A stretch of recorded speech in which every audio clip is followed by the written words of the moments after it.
जिले की हलचल।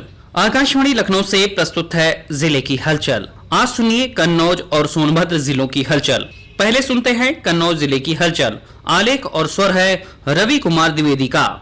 कन्नौज जिले में 76वें गणतंत्र दिवस के अवसर पर जगह जगह खेल कूद, विचार गोष्ठी व सांस्कृतिक कार्यक्रमों के भव्य आयोजन हुए। जिलाधिकारी ने कलेक्ट्रेट में ध्वजारोहण कर शपथ दिलाई और वृक्षारोपण भी किया। मुख्य विकास अधिकारी ने विकास भवन में झंडा फहराया।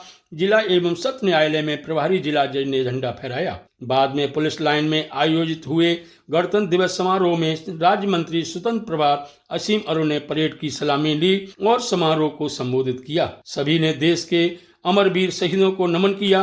कार्यक्रम में उत्कृष्ट व सराहनीय कार्य करने के लिए पुलिस कर्मियों को सम्मानित किया गया और मेधावी छात्र छात्राओं को पुरस्कृत किया गया। समारोह में शिक्षण संस्थाओं के बालक बालिकाओं ने रंगारंग सांस्कृतिक कार्यक्रम प्रस्तुत किए। पहले सुबह मदरसों से सभी शिक्षण संस्थाओं के छात्र छात्राओं ने प्रभात फेरियां निकाली और झंडारोहण व वृक्षारोपण के कार्यक्रम आयोजित हुए। विभिन्न सरकारी विभागों और स्वयंसेवी संस्थाओं की खूबसूरत झांकियां आकर्षण का केंद्र बनी। कन्नौज जिले में हाई स्कूल और इंटरमीडिएट की बोर्ड परीक्षा को नकल विहीन संपन्न कराने के लिए प्रशासन तैयारियों को अंतिम रूप देने में जुटा है। बोर्ड परीक्षा के लिए जिले में 99 परीक्षा केंद्र बनाए गए हैं। इनमें 2 राजकीय, 46 सहायता प्राप्त और 51 वित्त विहीन कॉलेजों को बोर्ड परीक्षा की जिम्मेदारी सौंपी गई है। इस बार हाई स्कूल के 24,416 और इंटरमीडिएट के 24,783 परीक्षार्थी बोर्ड परीक्षा में शामिल होंगे। जिला विद्यालय निरीक्षक कार्यालय में कंट्रोल रूम बनाया गया है। तैयारियों को अंतिम रूप दिया जा रहा है। जिला विद्यालय निरीक्षक डॉक्टर पूरन सिंह ने बताया कि starting magistrate, sector magistrate, zonal magistrate और जो है जिला प्रशासन की तरफ से लगे हैं। पुलिस की तरफ से पुलिस की ड्यूटियां लग रही हैं और हमारी तरफ से कक्ष निरीक्षक, भाई केंद्र व्यवस्थापक, केंद्र व्यवस्थापक लगाए गए हैं और विद्यालय स्तर पर आंतरिक सशल दल की ड्यूटियां लगाई गई हैं। तो सारी तैयारियां हो चुकी हैं। हमारी 24 से परीक्षाएं संचालित होंगी। कन्नौज जिले में मुख्यमंत्री सामूहिक विवाह योजना के अंतर्गत अब तक वैदिक रीति रिवाज के साथ 5,694 जोड़ों का सामूहिक विवाह संपन्न हो चुका है। समय समय पर आयोजित सभी सामूहिक वैवाहिक कार्यक्रमों में जिलाधिकारी सुब्रांत कुमार शुक्ला और राज्य मंत्री असीम अरुण सहित अन्य प्रशासनिक अधिकारियों एवं जनप्रतिनिधियों ने मांगलिक क्षणों में पधारे हुए सभी वर वधुओं को आशीर्वाद एवं शुभकामनाएं दी। वक्ताओं ने कहा कि इस योजना को सभी ने बहुत ही अच्छे भाव से स्वीकार किया। यही योजना की सफलता है।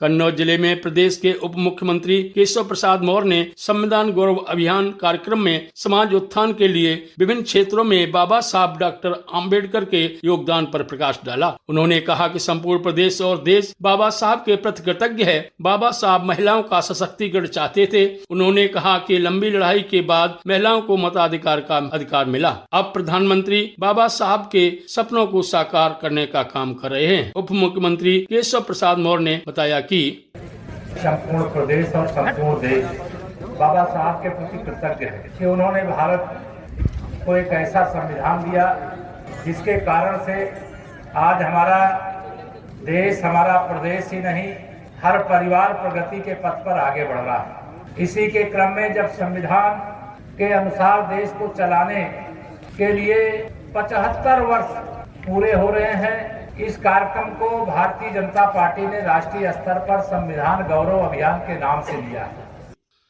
कन्नौज जिले में बेटी बचाओ बेटी पढ़ाओ योजना के 10 वर्ष पूर्ण होने के उपलक्ष्य पर कलेक्ट्रेट गांधी सभागार में बेटी बचाओ बेटी पढ़ाओ कार्यक्रम का आयोजन हुआ। कार्यक्रम के उपरांत बेटी बचाओ बेटी पढ़ाओ हस्ताक्षर अभियान चला तथा महिला जागरूकता रैली भी निकाली गई। इस मौके पर उत्कृष्ट कार्य करने वाली महिलाओं को सम्मानित किया गया। इस मौके पर जिला पंचायत अध्यक्षा प्रिया साक ने कहा कि बेटी बचाओ बेटी पढ़ाओ योजना के 10 वर्ष पूर्ण हो चुके हैं। महिलाओं को रोजगार से जोड़ा जा रहा है। आज महिलाएं सभी क्षेत्रों में आगे हैं। जिलाधिकारी ने कहा कि अब महिलाओं को डरने की नहीं, जागरूक होने की आवश्यकता है। नारी शिक्षा, नारी सुरक्षा, नारी स्वावलंबन को बढ़ावा देना शासन प्रशासन की मुख्य प्राथमिकता है। कन्नौज जिले में सरकार की महत्वाकांक्षी स्वामित्व योजना के अंतर्गत घरौनी संपत्ति कार्ड वितरण कार्यक्रम आयोजित हुआ। जिला स्तर पर आयोजित कार्यक्रम में कुल 47 ग्रामों के 9000 से अधिक ग्रामीणों को घरौनी संपत्ति कार्ड का वितरण किया गया। जनपद में अब तक लगभग 1,30,000 घरौनी संपत्ति कार्ड का वितरण किया जा चुका है। आधुनिक टेक्नोलॉजी का उपयोग कर घरौनी के दस्तावेज तैयार किए गए हैं। घरौनी अभिलेख होने से मकान की सीमाओं को लेकर होने वाले विवादों से निजात मिलेगी और अतिक्रमण व कब्जा जैसी समस्या आने पर तुरंत कानूनी मदद भी मिल सकेगी। कन्नौज जिले की हलचल के बाद आइए सुनते हैं सोनभद्र जिले की हलचल। आलेख और स्वर है मनोज कुमार सिंह का। जनपद सोनभद्र से बड़ी संख्या में श्रद्धालु आस्था की डुबकी लगाने के लिए प्रयागराज के लिए रवाना हो रहे हैं। जनपद की सीमाओं से सटे बिहार, छत्तीसगढ़, झारखंड, मध्य प्रदेश की सीमाओं पर अन्य राज्यों से आने वाले वाहनों को रोककर टुकड़ियों में सीमाओं से होते हुए प्रयागराज जाने के लिए छोड़ा जा रहा है। इस दौरान स्थानीय प्रशासन सड़कों पर उतरकर श्रद्धालुओं को लगातार समझाने बुझाने का कार्य कर रहा है। जिला प्रशासन ने श्रद्धालुओं के रुकने, सोने, नहाने की व्यवस्था सड़कों के किनारे के विद्यालयों में की है। जनपद की विभिन्न नदियों, सोन नदी, कन्हर, बिजुल आदि नदियों में भी श्रद्धालु बड़े पैमाने पर स्नान ध्यान करते देखे गए। जनपद से स्पेशल ट्रेन रेलवे के धनबाद डिवीजन द्वारा प्रयागराज के लिए चलाई गई है, जिससे श्रद्धालुओं को कोई परेशानी न हो। जिलाधिकारी बीएन सिंह ने जनपद के सभी होटल, लॉज आदि संचालकों को सख्त आदेश दिए हैं कि हर हाल में श्रद्धालुओं का शोषण न हो। सुरक्षा की दृष्टि से भी पूरी रात्रि पुलिस के जवान चहलकदमी करते देखे जा रहे हैं। गौरतलब है कि जनपद से होकर उड़ीसा, छत्तीसगढ़, आंध्र प्रदेश, बिहार, झारखंड के श्रद्धालु प्रयागराज आ जा रहे हैं। सड़क मार्ग से प्रयागराज जाने वाले श्रद्धालुओं के कई वाहन दुर्घटनाग्रस्त भी हुए। इसमें 12 से अधिक श्रद्धालुओं की मौत हो गई है।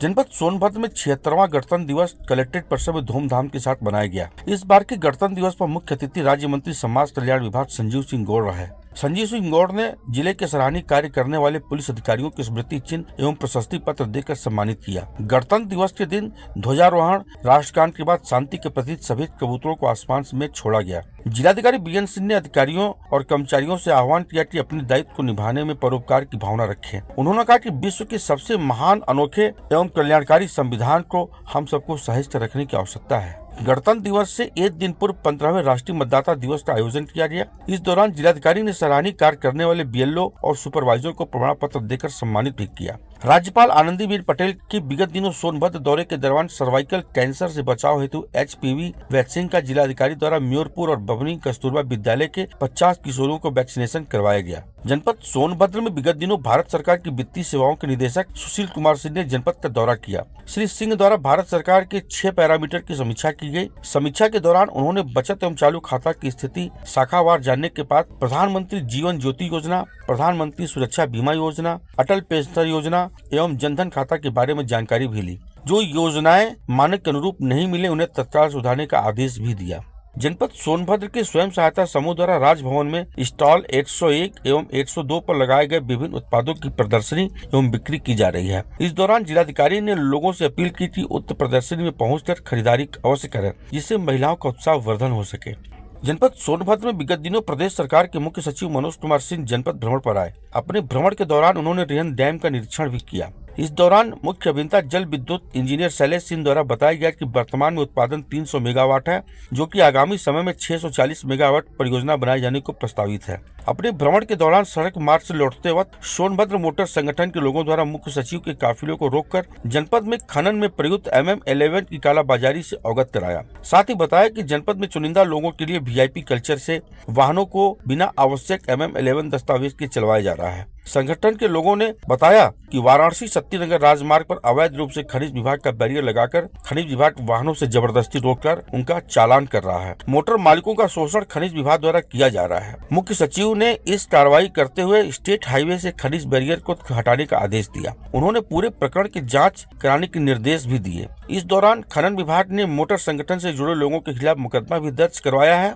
जिससे विवाद लगातार बढ़ता ही जा रहा है। स्वच्छ भारत मिशन के तहत ग्रामीणों को जागरूक करने का बल दिया गया। ODF गांव में बने शौचालयों एवं कूड़ा प्रबंधन केंद्र के साथ साथ प्लास्टिक मुक्त अभियान को और अधिक सक्रिय बनाने का आदेश पंचायती राज विभाग को देते हुए जिलाधिकारी ने गांव और शहरों को स्वच्छ रखने के लिए लगातार जागरूकता अभियान चलाए जाने का भी आदेश दिया। ये था आकाशवाणी लखनऊ के क्षेत्रीय समाचार एकांश द्वारा प्रस्तुत जिले की हलचल का आज का अंक।